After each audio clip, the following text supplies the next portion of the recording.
لیکن عزازیل نامی ایک جن تھا جو ایک تو جن ہونے کی نسبت سے فرشتوں سے کچھ نہ کچھ مماثلت تھی، قرب تھا، دوسرے یہ علم میں، زہد میں، عبادت میں اتنا اونچا تھا، اتنا اونچا تھا، اتنا اونچا تھا کہ یہ ملائکہ ہی کے صف میں شامل تھا۔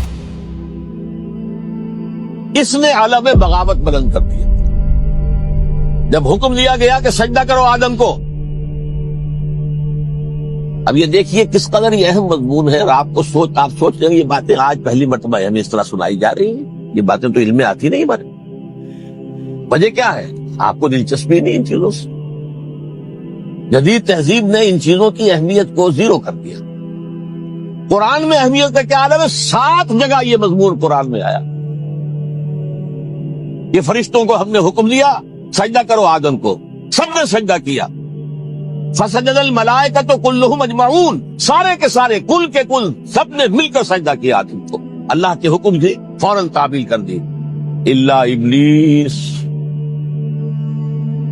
ابا واستکبر وکان من الکافرین، ابلیس نے نہیں کیا، انکار کیا، استکبار کیا، گھمنڈ کیا۔ اور اس کو سورہ کہف میں بیان کر دیا گیا، یہ اس لیے کہ وہ اصل میں جنات میں سے تھا، اگرچہ شامل تو تھا فرشتوں میں اس وقت۔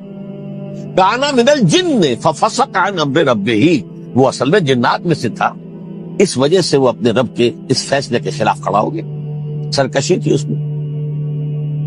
یہ معاملہ اتنا اہم ہے، اب آپ سمجھیے کہ 7 مرتبہ سورہ بقرہ، سورہ اعراف، سورہ حجر، سورہ بنی اسرائیل، سورہ کہف، سورہ طٰہٰ، سورہ صاد، 6 مکی صورتوں میں ذکر ہے یہ، اور ایک مدنی صورت سورہ بقرہ۔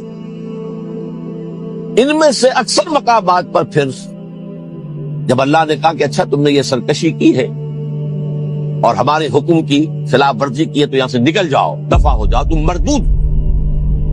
مردود ملعون، ان علیک لعنتی الی یوم الدین، اب تجھ پر لعنت رہے گی میری قیامت کے دن۔ اس نے کہا اچھا پروردگار پھر مجھے ذرا مہلت دے دے، رب فانظرنی الی یوم یبعثون، قیامت تک میری زندگی طویل کر دے۔ فذهب فإنک من المنظرین، کہہ دیا اچھا جاؤ، تمہاری یہ درخواست بھی ہم نے قبول کی۔ انہوں نے کہا پروردگار اب میں اس آدم کو بھی گمراہ کر کے چھوڑوں گا اور آدم کی نسل کو تباہ کر کے چھوڑوں گا۔ انتہائی شدید چیلنج کے انداز میں یہ قرآن مجید میں 4-5 مرتبہ میں نے صرف 2 جگہ سے آپ کو اس وقت کوٹ کر کے سنایا تھا۔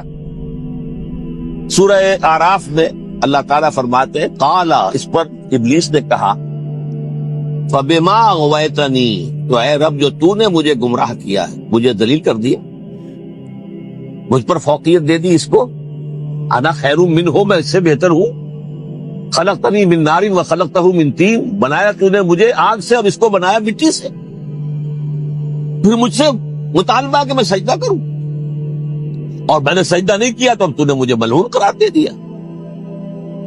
قال فبما اغویتنی لأقعدن لهم صراطک المستقیم، اب میں یہ نسل آدم کے لیے، اس کو برباد کرنے کے لیے تیری سیدھی راہ کے اوپر دھات میں بیٹھوں گا، سیدھے راستے پر چلنے نہیں دوں گا۔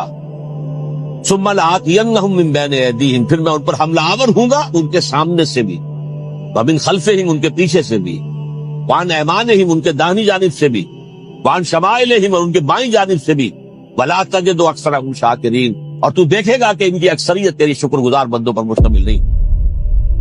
یہ چیلنج تھا،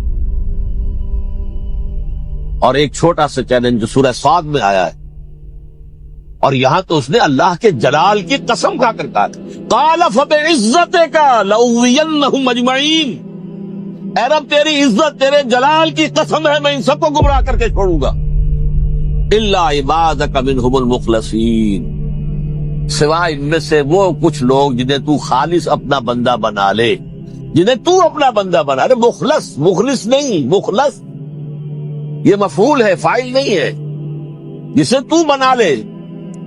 بعض لوگوں کو اللہ چن لیتا ہے، هو اجتباکم، تمہیں چن لیا ہے،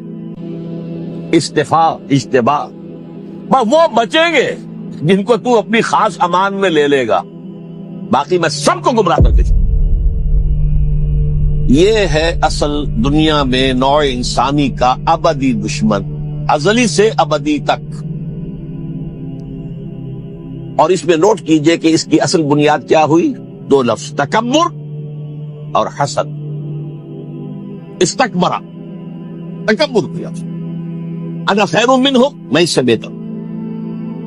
یہ ساری بس کی گانٹھ یہی ہے، سب سے بڑی گمراہی کی وجہ یہی ہے۔